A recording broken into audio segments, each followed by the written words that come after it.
भारत में दो प्रसिद्ध काव्य हैं, रामायण और महाभारत। त्रेता युग में भगवान श्री राम का जन्म हुआ और रावण को मारकर उन्होंने सत्य की जीत का परिचय दिया।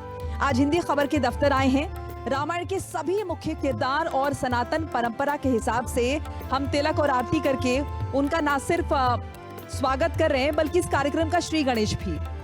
तो एक बार सभी जरा जोर से बोलेंगे, जय जय श्री राम। जय श्री राम।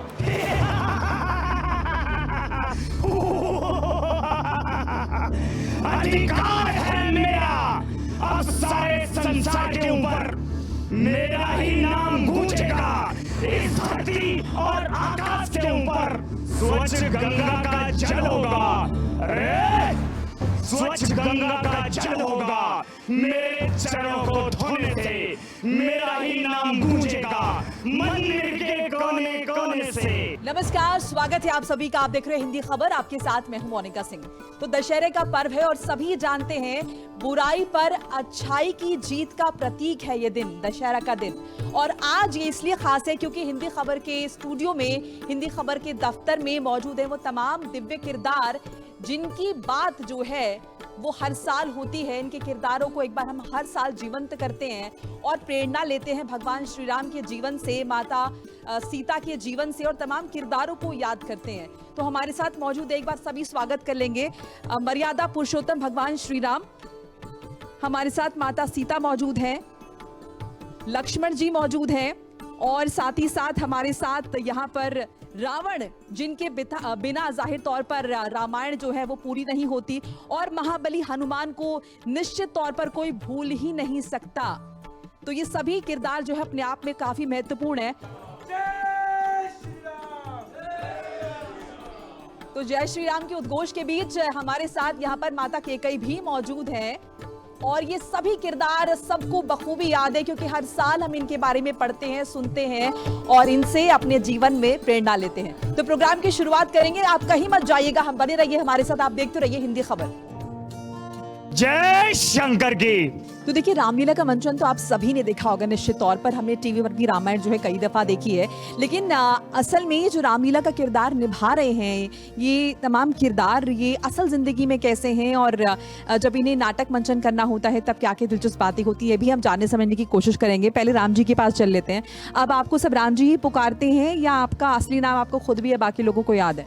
हमारे साथी कलाकार सभी हमें राम जी के नाम से ही पुकारते हैं, सभी हमें इसी नाम से घोषित करते हैं क्योंकि प्रभु की लीला कर रहे हैं, 10 साल पहले से ही कर रहे हैं ये काम, इसी में लगे हुए हैं। अच्छा, आपको ये सीता माता के कैरेक्टर के लिए कितनी तैयारियां करनी पड़ती हैं, या फिर आपको कुछ ऐसा बताया गया है कि जब सीता माता का कैरेक्टर आपको प्ले करना है तो आपको कुछ सीरियल्स देखने हैं या आप किसी को फॉलो करती हूँ? हाँ, वैसे सीता माता के लिए ना 1 साल से हमें प्रैक्टिस करनी पड़ती है क्योंकि सीता माता का जो रोल है वो बहुत ज़्यादा अच्छा बताया गया है, सबसे मेन लीड रोल है ऑब्वियसली। तो मतलब बहुत ज़्यादा उन चीज़ में ना रोना धोना ये सब चीज़ें हमें 1 साल से प्रैक्टिस करनी पड़ती है ऑब्वियसली। तो सीता माता के रोल में बहुत ज़्यादा रोना धोना है, ऐसा है, हम हंस बोल नहीं सकते हैं? हंस बोल सकते हैं, ऑब्वियसली बोल सकते हैं क्योंकि जो रोल्स होते हैं, जैसे हमारे लक्ष्मण के साथ है, जब वो चली गई थी, उनको हरण कर लिया था रावण ने, तो तब भी उस टाइम पे काफ़ी इमोशनल सीन थे, तो वहाँ पे थोड़ा बहुत तो होता ही है। हंसी नहीं आती जैसे रावण ने हरण कर लिया या कोई हनुमान जी कुछ कह रहे हैं मतलब करते करते? नहीं, मतलब कभी कभी कुछ सीन ऐसे होते हैं कि थोड़ा सा आती है बट हमें कंट्रोल करना पड़ता है, बट एक्ट कर रहे हैं बहुत ज़्यादा, राम जी का नाम लेके कर रहे हैं तो हमें एक्ट के अंदर घुस जाते हैं, तो ऑब्वियसली हमारा सारा कुछ बहुत आराम से जाता है। अच्छा, हम लोग तो कई बार देखते हैं कि जब मंचन वगैरह होता है कई बार बहुत कॉमिक चीज़ें हो जाती हैं, तो ऐसा होता है आपके साथ भी हुआ है कोई रिसेंट में कुछ बहुत कॉमेडियन, बहुत फनी? एक्चुअली ऐसा अभी हाल ही में तो कुछ नहीं हुआ है, बट ऐसा कई बार हो जाता है कि हमारी चीज़ें ख़राब हो जाती है, बट वो सिर्फ हमें पता रहती है, सामने जो बंदे रहते हैं हम उन्हें जाहिर नहीं होने देते पब्लिक को अपने, क्योंकि उन्हें अजीब सा लगेगा, मतलब हम इतने मर्यादा में काम करें, जितना अच्छा हो सके भगवान के लिए कर रहे हैं, तो हम ऐसा कोशिश नहीं करते कि कोई फ़नी मोमेंट हमारे साथ हो जाए, क्योंकि लोग उसकी क्लिप बना के सोशल मीडिया वगैरह पे हर जगह डाल देते हैं, तो वो चीज़ हमारे साथ हो, इसलिए हम बहुत कम कोशिश करते हैं कि ना हो। अगर हमारे साथ कुछ होता है तो उसे हम कंट्रोल करने की कोशिश करते हैं। कोई एक डायलॉग भगवान श्री राम का, आपका डायलॉग जो आप भगवान श्री राम से बात कर रहे हैं? एक्चुअली मेरा भी श्री राम जी के साथ तो डायलॉग खास वो है नहीं, बट मेरा जो परशुराम के साथ है या फिर मेरा जो दशरथ के साथ है या फिर और भी मतलब लोगों के साथ है, तो मैं उनके बताना चाहूँगा, क्योंकि राम जी के साथ वैसे कुछ खास है नहीं, क्योंकि जी भैया हाँ भैया उनकी आज्ञा मानना ही मेरा काम है, तो उनके साथ कुछ खास डायलॉग्स है नहीं, बट जिनके साथ खास है मैं वो सुनाना चाहूँगा।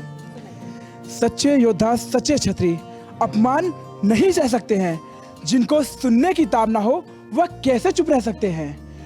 श्री राम जी के होते अनुचित वाणी कह डाली है, अरे ये शब्द हृदय में चुभते हैं, पृथ्वी वीरों से खाली है। अच्छा, आप हनुमान जी के पास, हनुमान जी पूंछ नहीं आपकी दिख रही है। थोड़ा जल्दी में आया ना तो भूल गए। अच्छा कोई बात नहीं। आपको पता है दिल्ली की मुख्यमंत्री रेखा गुप्ता ने अभी रिसेंट में जब अपने अधिकारियों को दिल्ली में अफसरों को फटकार लगाई, डांटा, तो उन्हें बोला जब तक इनकी पूंछ में आग न लगाओ ये काम नहीं करते। पता है आपको ये बात? नहीं अभी तो नहीं पता, लेकिन सही बोला। सही बोला। हाँ जी। अच्छा आपको क्या पता हनुमान जी के बारे में? उनकी पूंछ में आग लगाई गई थी क्यों? उन्हें याद दिलाने के लिए? नहीं, जब रावण जी ने हनुमान जी की पूंछ में आग लगाई तो इसलिए लगाई थी क्योंकि इनको मारना, हनुमान जी को मृत्यु नहीं देनी थी, इनको ऐसा दंड देना था कि इनको मृत्यु भी ना आए और ये मरे भी ना। तो जब हनुमान जी की पूंछ में आग लगाई तो उन्होंने पूरी लंका में आग लगा दी, तहस नहस कर दिया सब कुछ। लंका में तहस नहस कर दिया सब कुछ। हमारे साथ और भी कैरेक्टर हैं और जाहिर तौर पर रावण के कैरेक्टर को तो आप भूल ही नहीं सकते, बहुत बहुत आइकॉनिक, बहुत इंपॉर्टेंट। डर भी लग रहा है मुझे आपके दस्तर देख के। एक बार जरा हंस देंगे आप?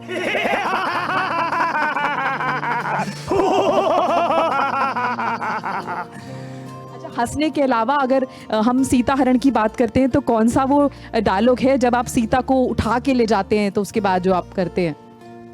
भुजाओ राम का चिंतन, करो स्वीकार रावण का, खड़ा है वास्ते तेरे रथ तैयार रावण का। सीते अब तुझे कोई बचाने नहीं आएगा, चलिया चलिया चलिया। वाकई में काफी खतरनाक है। आप केकई का कैरेक्टर प्ले कर रही हैं, लेकिन क्या आप रावण की हंसी सुन के डरी? हाँ बिल्कुल। अच्छा, आपके कैरेक्टर की क्या खासियत है? आप क्या स्क्रीन पे प्ले कर रही हैं? कैसे आप दशरथ जी को ब्लैकमेल करती हैं? जरा एक बार करके बताइए। कुछ क्रोध नहीं, अपमान नहीं करती मैं, कुछ उपहास नहीं। सच तो ये है महाराज कि मुझे पुरुषों पर विश्वास नहीं। यूं चिकनी चुपड़ी बातें करके मुझ अबला को ना बहकाओ। यदि बनते हो सच्चे रघुवंशी तो सौगंध राम की खा जाओ। अच्छा, कितना मुश्किल होता है, क्योंकि अब ये शो के डायरेक्टर है रामलीला मंचन के डायरेक्टर, तो ये सबको सिखाना और एक साथ कि कुछ भी फनी ना हो ये इंश्योर करना, क्योंकि बहुत सारे लूपहोल्स ऐसे हो जाते हैं स्टेज पे, कितना डिफिकल्ट होता है। कैसे मैं कुछ रिसेंट में हुआ है आजकल में कुछ ऐसा फनी सा जिसको छुपाना पड़ा हो? हाँ, ऐसा कई बार हो जाता है। जैसे कई बार लक्ष्मण जी के मुंह से भी कुछ ऐसी बातें निकल जाती हैं। जैसे अभी रिसेंटली क्या हुआ कि लक्ष्मण परशुराम संवाद चल रहा था, तो लक्ष्मण जी बोलते हैं कि तोता हो पिंजरा हो तोते में, तो उन्होंने तोते के जगह पर कौवा बोल दिया था। तो कभी कभी पर ये फ़नी काम भी हो जाते हैं जो कि काफ़ी इंटरेस्टिंग लगते हैं। पिछले 15 सालों से इस मंचन को मैं चला रहा हूँ। मेरा नाम आनंद सिंह यादव है और हमारे मंचन का नाम श्री सांस्कृतिक कला मंच है, जिसके थ्रू कई लोगों को मर्यादा श्री रामचंद्र जी की जीवन शैली के बारे में पता चलता है कि उन्होंने कैसे कैसे कठिनाइयों से अपने आप को आगे बढ़ाया, एक नॉर्मल मनुष्य के तरह रह के कैसे अच्छाई पर बुराई पे अच्छाई की विजय करी है। तो ये सारी। अच्छा, मैंने कई दफ़ा ना ऐसे भी देखा है रामलीला में जब मंचन होता है, क्योंकि वाकई में बहुत एफर्ट लगता है, लेकिन मानवीय भूलें हो जाती हैं। भगवान का चित्रण कर रहे हैं, कई दफ़ा मैंने देखा है कि जैसे आप हनुमान जी उड़ते हुए आ रहे हैं रस्सी पे, तो ऐसा कभी हुआ कि रस्सी वस्सी टूट गई है, हनुमान जी गिर गए हैं या कुछ ऐसा हो? नहीं, देखो हमारे साथ तो अभी ऐसा नहीं हुआ है, बट सुना है कि काफ़ी जगह पे ऐसी दुर्घटनाएं हो जाती हैं, बट ठीक है वो भी। तो आपको हैंडल कैसे करना होता है उस टाइम पे? उस टाइम पे तो ये होता है कि हम जनरली ये वैसे हमारे साथ तो कभी हुआ नहीं है, भगवान करे कभी ऐसा हो भी नहीं, क्योंकि ऐसे केसेस में मेडिकल इमरजेंसी भी आ जाती है। नहीं, मैं उतने गंभीर शायद उसकी बात नहीं करी। मेरा मतलब ये है कि कुछ इस तरीके का कि आपको फनी चीज़ों को सीरियसनेस जो है वो बनी रहे प्रोग्राम की, इतनी गंभीर घटनाओं की नहीं। अच्छा, तो इस केस में हम कैसे भी उसको ढकने की कोशिश करते हैं। हमारे जो दर्शक हैं उनको पता ना चले, जल्दी से जल्दी उसको रैपअप करके या व्यास जी के द्वारा, क्योंकि व्यास जी ही सब कुछ है रामलीला को चलाने के लिए, उनके द्वारा किसी भी तरीके से उसको ढकते हैं और आगे उसको कंटिन्यू करते हैं। पूनम पांडे मंदोदरी का किरदार निभा रही हैं, बहुत ट्रोल हो रही हैं, तो आपको लगता है ट्रोल होना चाहिए? वो तो एक्चुअली उससे पहले भी कई बार ट्रोल हो चुकी हैं, उनके बारे में बहुत सारी बातें भी आई हैं। जैसे वो वहाँ पे गई थी स्नान करने के लिए, आई थिंक उसमें भी काफ़ी ज़्यादा ट्रोल हुआ था, क्योंकि उनके ड्रेसअप के अकॉर्डिंग जैसे वो ड्रेसअप करती हैं। बट उनसे पहले उन्होंने काफ़ी सारे ऐसे रोल या फिर उनकी बहुत सारी वीडियोज़ और रील्स वायरल हुई हैं, उसके अकॉर्डिंग उनके बारे में बोलना तो फिर कहने का मतलब ये है कि क्या किसी के रियल कैरेक्टर से वो जो प्ले करने वाला उसको कंपेयर करना चाहिए? नहीं, वैसे तो नहीं करना चाहिए, बट अगर कर रहे हैं तो लोगों की अलग अलग सोच होती है, वैसे तो नहीं करना चाहिए। जैसे हमारा कैरेक्टर है या सीता जी का कैरेक्टर है, कहीं ना कहीं ऐसा नहीं हो सकता कि हाँ मेरा कैरेक्टर सीता जी से कहीं ना कहीं सिमिलर हो, अलग भी हो सकता है, बट वो मेरा कैरेक्टर है कि मैं सीता जी का कैरेक्टर को कैसे निभाती हूँ, तो वो चीज़ें हमें देखनी पड़ती है। अच्छा, आपकी शादी हो गई है असल जीवन में? हमारा हो गया है। विवाह हो गया आपका? तो असल जीवन में मर्यादा पुरुषोत्तम ही हैं आप, ऐसे ही रहते हैं या थोड़ा बहुत चल जाती है? नहीं, मर्यादा की पालन कर रहे हैं और उन्हीं के जीवन पर आधार पर चल रहे हैं, उन्हीं से हमारा जीवन जुड़ा हुआ है। जैसे यहाँ पे माता सीता आपसे जिद कर रही हैं हिरण लाने के लिए, घर में अगर ऐसी जिद हो तो मान जाते हैं? क्यों नहीं, मानना पड़ेगा, क्योंकि भार्या है, संसार में अपनी भार्या से मिलकर के रहना चाहिए। जानकी ने जिद की, लेकिन इसका अंतिम निर्णय नहीं जानती है वो कोई क्या होने वाला है, क्योंकि आज तक राम ने जीवन में सोने का हिरण नहीं देखा। क्या आपने देखा है सोने का हिरण? सोने का हिरण नहीं होता है, वो तो केवल माया थी। इसलिए मैंने जानकी को समझाया कि जानकी, भला कहीं संसार में सोने का मृग होए, होनी तो होकर रहे, मैट सके ना कोई। जो होनी होती है वो होकर ही रहती है, उसको कोई नहीं टाल सकता है। आपको याद आया अब कुछ कैसे जिद करनी है भगवान श्री राम से? अब लाज छोड़कर कहती हूँ चरणों के साथ चलूंगी मैं, यदि आप भभूत रमाएंगे तो भभूत रमूंगी मैं। जीवात्मा जब चल देती है तो शरीर का कल्याण कहाँ, ऐसे हो मेरे प्राणनाथ, जब प्राण नहीं तो नाथ कहाँ। उसमें ये सीन एक्चुअली ये था कि जब हमें जिद करनी होती है, राम जी मेरे को जिद करनी होती है राम जी से कि मुझे भी वन में जाना है, वनवास के लिए, कि आप अकेले क्यों जा रहे हैं, क्योंकि मैं आपकी अर्धांगिनी हूँ, मैं आपके साथ चलूँगी, हर जगह आपके साथ रहूँगी। तो उसमें ये जिद करते हैं कि मैं आपके बिना कैसे रहूँगी, मेरे प्राण कैसे सह पाऊँगी जब तक मेरे नाथ नहीं रहेंगे। तो अच्छा, आपका कोई आपने जैसे बताया कि आपका लक्ष्मण जी के साथ, माफ़ कीजिएगा, श्री राम के साथ कोई सीन ऐसा नहीं है, लेकिन कुछ ऐसा आपको लगता है कि लक्ष्मण जी के जीवन के बारे में आपने निश्चित तौर पर पढ़ा तो होगा ही? मतलब अभी जस्ट मुझे एक हाल ही में याद आया, जिसमें मैं कहता हूँ कि भैया मैं भी आपके साथ वनों को चलूँगा। ये एक सीन है, जब यही भाव है ममता का तो ममता छोड़ जाते हो क्यों? अरे मैं तो चरणों का सेवक हूँ, मुझको छोड़ के जाते हो क्यों? स्वामी पिता सखा मेरे तो अवध बिहारी हैं, जो भी हैं वो जानकी दुलारी हैं। तो यही सीन है एक, जिसको मैं जिद करता हूँ कि हाँ मुझे आपके साथ चलना है वनों को, चाहे जो हो जाए। मैं अगर आप नहीं जाऊँगा तो मैं अपने प्राण त्याग दूंगा। अच्छा, हनुमान जी को तो महाबली के तौर पे हम जानते हैं, तो क्या आपको भी मतलब जब हम सीन करने से पहले कुछ दिन पहले जिमिंग एक्सरसाइज वगैरह करनी होती है? ऐसा कुछ है कि बॉडी आप बनाते हैं कुछ? नहीं, बॉडी वगैरह तो नहीं बनाता, लेकिन हाँ मेरा बचपन से सपना था कि मैं कभी रामलीला में एक्ट करूं, तो मेरा फर्स्ट टाइम है। और मतलब बहुत अच्छा लगता है कि राम जी के साथ, सीता जी के साथ, लक्ष्मण जी के साथ रावण, जो कि हमारे एक मित्र भी हैं। रावण के साथ अभी आपका कोई सीन कर सकते हैं अगर हम रावण जी को बुलाएं? आइए रावण जी, आप दोनों के बीच है कोई संघर्ष वाला कुछ इंटरेस्टिंग सा सीन जो आपको याद हो, जो एकदम जीवंत कर दे तमाम वो दर्शकों को जो इस वक्त हिंदी खबर देख रहे हैं और आपको देख रहे हैं। तू कौन, कहां से आया है? तू अपना नाम बता बन रे। उधान उजाड़ा क्यों मेरा, क्या कारण था बतला बन रे। लंका के राजा रावण का क्या नाम कान से सुना नहीं? तू ठीक निरंकुश है इतना, मेरे प्रताप से डरा नहीं।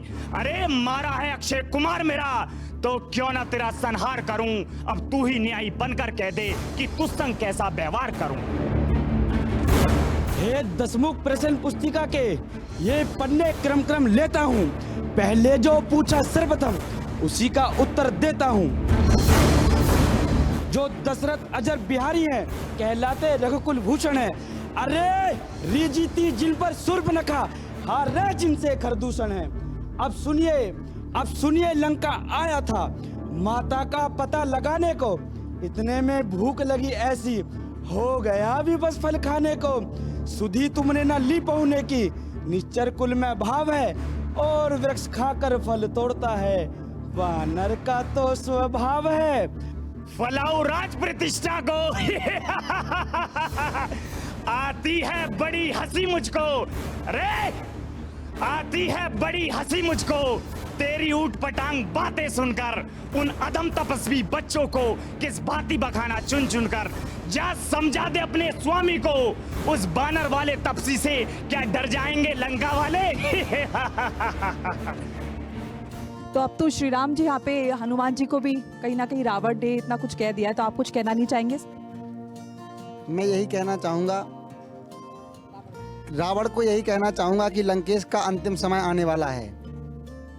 बुराई पर अच्छाई की जीत होगी, असत्य पर सत्य की जीत होगी, पाप पर पुण्य की जीत होगी। इसलिए हनुमान हमारा सेवक है, उसका यही कर्तव्य है। मैंने उसे अपनी जानकी की सुध लेने के लिए भेजा था।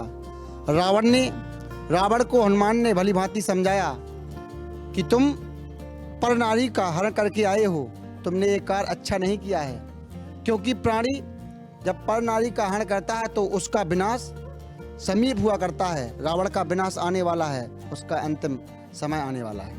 कि हम ना कोशिश कर रहे हैं वो रामलीला मंचन एक बार फिर से यहाँ पर हमारे दर्शकों के सामने हिंदी खबर के दफ्तर में करने का, और मुझे लग रहा है कि शायद हम सभी को बहुत मजा आ रहा है, जो कि मेरे साथी यहाँ पर बैठे उन्हें भी और जो लोग हमें देख रहे हैं उन्हें भी। लक्ष्मण, तुमने कुछ सुना? हाँ भाभी, मैंने भी सुना, किसी ने मेरा नाम लेकर पुकारा है। किसी ने क्या लक्ष्मण? ये तुम्हारे भैया की आवाज है। अवश्य ही मेरे प्राणनाथ किसी संकट में हैं और तुम्हारी राह देख रहे हैं। संकट? तिलों की नाक पर संकट? अरे उन पर क्या संकट आ सकती है, वो तो सबके संकट हरने वाले हैं। देवर जाकर देखो, रघुराई तुम्हें टहरते हैं, भाई के थके बाजू भाई की राह देखते हैं। भगवान न जाने कितने कष्टों के मुख में हैं। लक्ष्मण, इसमें संदेह नहीं, तुम मेरे प्राणेश किसी दुख में हैं। हे माता, मुझे क्षमा करें, परंतु मैं अपने भ्राता की आज्ञा का पालन कर रहा हूँ और मैं उनके विरोध में नहीं जा सकता हूँ। लक्ष्मण, ये वार्तालाप करने का समय नहीं है, जाओ, शीघ्र ही चले जाओ। अरे उन पर संकट आ ही नहीं सकता जो दुनिया के संकट हरते हैं। अरे वह तो वीर हैं, उनके संकट कैसे ही आ सकता है।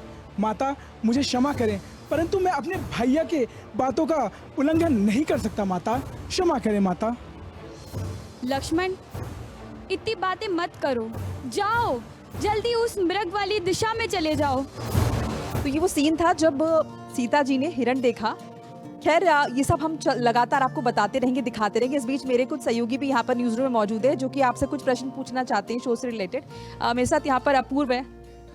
मैं ये पूछना चाह रहा हूँ कि वैसे तो मैं मोनिका जी ये कहना चाहूँगा कि जिस रूप रस रंग मात्र के ध्यान मात्र से ही करोड़ों जन्मों के पाप धुल जाते हों, ऐसे जब सुखधाम जब साकार होकर के सामने आ जाएं तो कोई सवाल और जवाब तो बचते ही नहीं है। लेकिन फिर भी मैं ये ज़रूर पूछना चाहूँगा कि आज के जो मंचन जब आप कर ही रहे हैं, तो जेन जी जनरेशन को लेकर के आप क्या कहते हैं, जो कि आजकल जो 13 साल से 28 साल के जो बच्चे हैं, जो आप अपनी जिनकी सुबह शाम मोबाइल में ही गुजरती है, तो आप अपनी राम कथा के दौरान जब आप करते हैं तो उनको आप क्या सलाह मशवरा कर देते हैं कि उनको कैसे अपना जीवन जीना चाहिए, उनके बारे में क्या सिखाते हैं, समझाते हैं? क्योंकि प्राणी के जीवन में रामलीला कोई मनोरंजन नहीं है, रामलीला करना कोई मनोरंजन नहीं है।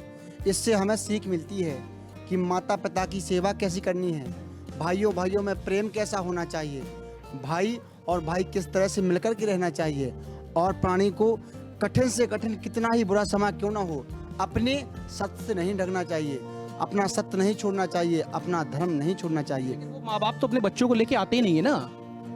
अब आज का जीवन यही है, सच कह रहे हो, लेकिन रामलीला यही सिखाती है कि हमें किस तरह से अपना जीवन यापन करना है। गुरु की हमें किस तरह से सेवा करनी है, माता से हमें किस तरह से बात करनी है, पिता का हमें किस तरह से आदर करना है, भाई से किस तरह से प्रेम करना है, रामायण यही सिखाती है। मतलब आपका कहने का मतलब है कि माँ बाप को अपने बच्चों को भी लेके आना चाहिए वहाँ पर सिखाने के लिए। बिल्कुल आना चाहिए। माता पिता जिन अपने बच्चों को लेकर के आएंगे तो उनके बच्चे राम का रूप रखेंगे, राम की पथ चिन्हों पर चलेंगे, लक्ष्मण जैसे भक्त बनेंगे, सीता जैसी माँ बनेंगे और हनुमान जैसे भक्त बनेंगे। इसीलिए मेरा तो यही कहना है कि माता पिता सभी अपने बच्चों को रामायण सिखाएं, रामायण घर पे पढ़ाएं, उनको रामायण का सीन दिखाएं कि भगवान श्री राम ने कितना कष्ट भोगा और 14 वर्ष के लिए अपने माता पिता की आज्ञा के अनुसार वन प्रखंड में रहे, वनों में वास किया, धूप और वर्षा सभी सहन किया। अच्छा, एक सवाल और मोनिका जी मेरा रावण जी से। तो इनको इनके मतलब जैसे आप बोल रहे हैं, जैसा आपने भी बार बार चिल्लाए हंसे, तो मैं एक सवाल आप जरूर पूछूंगा। आपके जो ये चेहरे दिख रहे हैं ना 10-10, तो आखिर मतलब उस समय का रावण ये कैसे था, ये जो अपने 10 चेहरे बाहर रख लेता था, और आजकल के रावण जो है अपने चेहरे को कहाँ छुपा लेते हैं? आजकल के रावण देखो, हर घर में एक रावण बैठा है, चाहे गली नुक्कड़ गली मोहल्ले हर जगह एक रावण बैठा है जो हमारे बीच में ही है। मैं तो यही कहूंगा कि देखो, राम बनना तो दूर की बात है, तुम रावण ही बन जाओ त्रेता युग के, वही तुम्हारे लिए काफी है। क्योंकि रावण जो है कभी किसी के साथ गलत नहीं किया। हाँ मैं घमंडी हूँ, हाँ मैं पापी हूँ, हाँ मैं ताकत का प्रतीत हूँ, मैं ठीक निरंकुश हूँ इतना कि दुनिया वालों तुम सब राम बन जाओ, मैं रावण ही ठीक हूँ। हाँ मैंने गलत किया, एक औरत की इज्जत के लिए दूसरी को उठा लाया था। तो बता दूं आपको कि राम ने सीता को कुरान जैसा पाक और भगवत गीता जैसा साफ पाया था, लेकिन आज अगर राम के हाथ में भी सीता है तो वो सेफ नहीं है। मैं यही कहना चाहूंगा कि अगर तुम राम नहीं बन सकते तो कम से कम त्रेता युग के रावण बन जाओ, और हमारे ये समाज, हमारे ये गांव शहर सब सुरक्षित हो जाएंगे। क्योंकि रावण किसी के लिए बैर नहीं था, उसमें सिर्फ जिद थी, और वो जिद आज आप ये रख सकते हो कि जो आपके सपने हैं, जो आपकी जिम्मेदारियां हैं, जिद पकड़ लो कि ये मुझे चाहिए तो चाहिए। अगर जिस दिन आपने ये जिद पकड़ ली, रावण का ये बिहेवियर आपने पकड़ लिया, तो जो भी आपके सपने हैं सब आपकी मुट्ठी में होंगे और ये दुनिया आपकी मुट्ठी में होगी। तो बस यही करना चाहूंगा। जय शंकर की। बिल्कुल, एक हम रैपिड फायर राउंड करेंगे सभी रामायण के किरदारों के साथ, और बहुत ईजी है, सब आप ही के जो आप कैरेक्टर प्ले कर रहे हैं उसी से जुड़ा हुआ है। ठीक है, आप सब लोग तैयार हैं? तो शुरुआत में राम जी आपसे कर लेती हूँ, और जल्दी जल्दी आपको जवाब देना, आपके पास शायद 5 सेकंड्स ही होंगे। राम जी ने बुराई पर अच्छाई की जीत कब दिखाई थी? दिवाली, दशहरा, होली? दशहरा पर्व पर। सही जवाब, और यही दिन हमें याद दिलाता है कि सत्य की जीत हमेशा होती है, मुश्किलें चाहे जितनी भी आए। सीता जी को रावण कहाँ ले गया था? लंका, अजमेर, काशी, लंका? लंका। सही जवाब, बिल्कुल धैर्य और साहस का प्रतीक है सीता जी। लक्ष्मण जी ने किसकी सेवा की थी? रात भर किसकी रक्षा की थी? रावण, राम या माता सीता? राम। ठीक है, सही जवाब। और अभी बहुत मुश्किल सवाल जो कि शायद आप ना देख, जिसका जवाब शायद आप में से किसी को नहीं पता होगा, लेकिन देखते हैं कि शायद वो जवाब रावण को पता है या नहीं पता है। रावण के कितने सिर? 10। बहुत सही जवाब रावण ने दिया है, और ये इतना मुश्किल जवाब था, मुझे लगता है शायद इसका किसी के पास भी हल नहीं था। कैकई के पति का क्या नाम था? दशरथ। बहुत सुंदर, आप सभी को सारे जवाब बहुत आसानी से पता है, और हम उम्मीद करते हैं कि आज की जनरेशन भी रामलीला से, रामायण से बखूबी वाकिफ हो, और शायद आप लोग इसीलिए हर साल ये चित्रण करते भी हैं, प्रदर्शित हम इसीलिए करते भी हैं ताकि सभी को ये चीज़ें याद रहें। असल जीवन में आप कितने बड़े रावण हैं? मैं रावण तो नहीं हूँ, लेकिन रावण बनने की कोशिश कर रहा हूँ। मैंने जैसा बताया कि राम बनने से अच्छा है कि त्रेता युग के रावण बन जाओ। अगर आप रावण बन जाओगे तो सारे लोग आपसे सुरक्षित रहेंगे और अच्छा व्यवहार भी करेंगे। हालांकि राम तो नहीं बन पाएंगे इस जन्म में या इस युग में, राम तो नहीं बन पाएंगे। मैं क्या, कोई भी नहीं बन पाएगा, क्योंकि युग ही ऐसा चल रहा है। क्योंकि आप राम बनने की कोशिश करोगे जिस तरह से प्रभु राम वन में घूमे थे, हमें तो वन में क्या, गाँव की गलियों में कुत्ते मार डालेंगे, जो आजकल हमारे गलियों में कुत्ते घूम रहे हैं। तो राम बनना तो बहुत मुश्किल है। रावण आप बन जाओगे, क्योंकि जहाँ आपको शस्त्र की जरूरत है वहाँ शस्त्र भी चलाना चाहिए, और जहाँ पे आपको प्रेम भाव की जरूरत है वहाँ प्रेम भाव भी दिखाना चाहिए। तो ये सकारात्मक नजरिया है कि रावण में भी बहुत सारी अच्छाइयाँ थी, और रावण बुद्धिमान था, रावण एक ब्राह्मण था, और रावण ने अपने तप के बल पर ही इतनी सारी शक्तियाँ जो है वो अर्जित की थी। माता कैकई का कैरेक्टर हम सभी को पता है और कौन सा वर उन्होंने जो है दशरथ जी से मांगा था और कैसे, एक बार हम सुने। एक्चुअली देवासुर संग्राम में जब माता कैकेयी ने दशरथ जी की हेल्प की थी ना, तब खुद दशरथ जी ने प्रसन्न होकर उन्हें वो 2 वरदान दिए थे कि वो कभी भी कोई भी 2 वरदान मांग सकती हैं। तो उन्होंने जब मंथरा के भड़काने पर जब उन्होंने कोप भवन में चली गई वो, तो उन्होंने रात में दशरथ जी आए और उन्हें मना रहे थे, तब उन्होंने उनसे वो 2 वर मांगे। और उससे पहले उन्होंने दशरथ जी से कहा कि वो राम की सौगंध खाएं, क्योंकि वो कहीं पलट जाते तो नहीं देते तो इसलिए तो उन्होंने पहले वर में मांगा था कि सुनो प्राण प्रति प्राणनाथ, वर अपने आज मांगती हूँ, कौशल्या नंदन के बदले निःसुत को राज मांगती हूँ। और दूसरे वर में मांगा था कि दूसरा वर जो है मेरा, सुनकर कंपित मत हो जाना, क्षत्रिय नरेश कहलाते हो तो प्रण से विचलित मत हो जाना, युवराज राम जो होते हैं वह राजा नहीं उदासी हो, कल ही से 14 वर्षों तक तपसी बनकर वनवासी हूँ। और बाद में कैकेयी को बुरा लगा था जब भगवान श्री राम वन चले गए थे। हाँ, बहुत बुरा लगा था। बहुत बुरा लगा था। तो हमारी शुभकामनाओं के साथ और एक बार फिर से क्योंकि हम सभी जानते हैं ये पर्व किस लिए है, ये पर्व है बुराई पर अच्छाई की जीत का प्रतीक। एक बार फिर से हम सभी जोर से, और हमारे साथ रावण भी, एक बार जरा जोर से जय श्री राम, जय श्री राम, जय श्री राम। तो जय श्री राम के उद्घोष के साथ फिलहाल आज की हमारे इस खास प्रोग्राम में इतना ही। दीजिए इजाजत, नमस्कार।